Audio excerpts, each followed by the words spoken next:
2700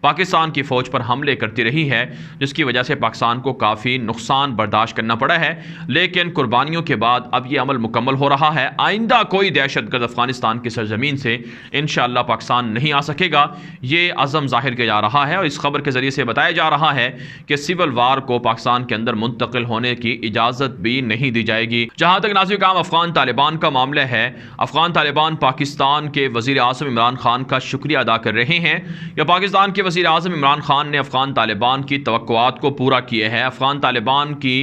جو ان کی پاکستان سے نیک خواہشات تھی ان کو پورا کر کے دکھایا ہے۔ پاکستان نے امریکہ کو فوجی اڈے نہ دے کر ایک طرح سے طالبان پر بڑا احسان کیا ہے۔ افغان طالبان پاکستان کے اس فیصلے کی قدر کرتے ہیں اور پاکستان کے ساتھ کھڑے ہیں، پاکستان کے ساتھ تعاون کرتے رہیں گے۔ جب کبھی مشکل پیش آئے گی تو افغان طالبان کی جانیں پاکستان کے لیے حاضر ہوں گی۔ یہ طالبان کے ذرائع پاکستان کا شکریہ ادا کر رہے ہیں۔ ناظرین کرام آپ جانتے ہیں امریکہ نے جنرل مشرف سے ایک ہی کال پر اڈے مانگ لیے تھے، اور پاکستان کے جو اس وقت کے ڈکٹیٹر مشرف تھے انہوں نے ایک ہی کال پر پاکستان کے فوجی اڈے امریکہ کے حوالے کر دیے تھے، جس پر امریکی بھی حیران تھے، اور جس طرح سے مشرف کے زمانے میں ظلم ہوا یہ پوری تاریخ کا حصہ ہے، لیکن پاکستان کی آرمی، پاکستان کی فوج نے اس سے یہ جو مشرف کی طرف سے جو کچھ کیا گیا تھا اس کے خلاف بہت اچھے اقدامات کیے ہیں، لہٰذا اس وقت کی جو انفرادی غلطیاں تھیں اس کی وجہ سے پاکستان کو بلیم نہیں کیا جا سکتا ہے، اور پاکستان نے افغانستان کے اندر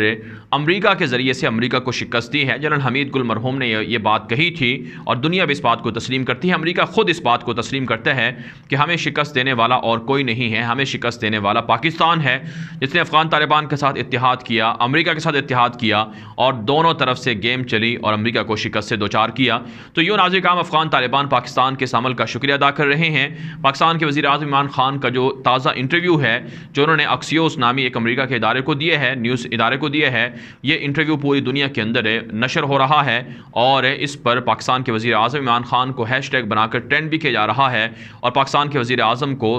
سلوٹ کیا جا رہا ہے۔ دنیا بھر کے مسلمان پاکستان کے اس موقف سے خوش ہیں، کیونکہ ناظرین کرام یہ تاریخ میں پہلی مرتبہ ایسا ہوا ہے، پاکستان کی جو 74 سالہ تاریخ ہے اس تاریخ میں پہلی مرتبہ ایسا ہوا ہے کہ کسی پاکستان کے جو بڑے حکومتی شخص ہیں، جو حکمران ہیں، انہوں نے اس طرح سے برملا اعلان کیا ہو کہ ہم آج کے بعد امریکہ کی بات نہیں مانیں گے، ہم امریکہ کے ساتھ ہیں، امریکہ کے سامنے جھکیں گے نہیں، اور امریکہ خود پریشان ہے، بے بس ہے کہ پاکستان نے جو فیصلہ کیا ہے اس فیصلے کے خلاف امریکہ اب کیا قدم اٹھائے۔ لیکن ناظرین کرام بہرحال کچھ خدشات اور کچھ خطرات موجود ہیں کہ امریکہ پاکستان کے خلاف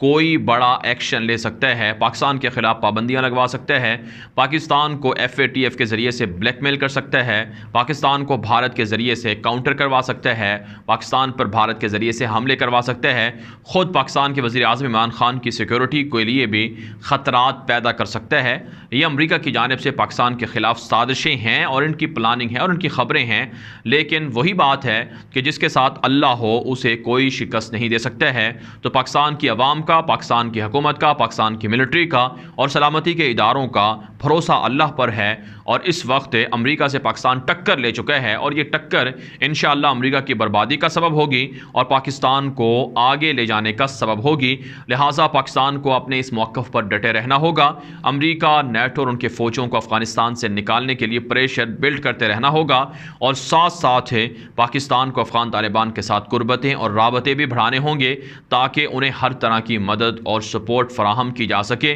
پاکستان کے لیے افغان طالبان کی حکومت بہت ضروری ہے، کیونکہ افغانستان کے اندر پچھلے 20 سالوں سے جو پاکستان کے خلاف سازشیں ہیں وہ امریکہ کے ذریعے سے، اسرائیل کے ذریعے سے، نیٹو کے ذریعے سے اور بھارت کے ذریعے سے ہوتی رہی ہیں۔ افواج پاکستان نے ان 20 سالوں کے اندر 75,000 سے زائد جانیں قربان کی ہیں، اربوں ڈالر پاکستان کے برباد ہوئے ہیں، بدامنی، دہشت گردی پاکستان کے اندر الگ ہوئی ہے، ترقیاتی کام الگ سے رکے ہیں۔ تو اب مکافات عمل ہے، بدلہ لینے کا وقت ہے، لہٰذا پاکستان کو پیچھے نہیں ہٹنا چاہیے اور اپنے اس عمل کو جاری رکھنا چاہیے، اور بھارت جو را ایجنسی کے ذریعے سے دہشت گردی کروانا چاہ رہا ہے، اس دہشت گردی کے خلاف بھی آپریشن تیز کرنا ہوگا تاکہ افغانستان کے اندر سے سول وار پاکستان منتقل نہ ہو سکے۔ ناظرین، اس ویڈیو کے حوالے سے آپ کی کیا رائے ہے؟ اپنی رائے کامنٹ کے ذریعے سے ضرور ہم تک پہنچائیں۔ مزید خبروں کے لیے آپ ہمارے ٹویٹر اکاؤنٹ غلام نبی مدنی کو لازمی فالو کر لیں۔ افغانستان سے متعلق بہت سی ویڈیوز آپ کو ہمارے ٹویٹر اکاؤنٹ پر بھی مل سکتی ہیں۔ آج کے لیے اتنا ہی، اجازت دیجیے، اللہ حافظ۔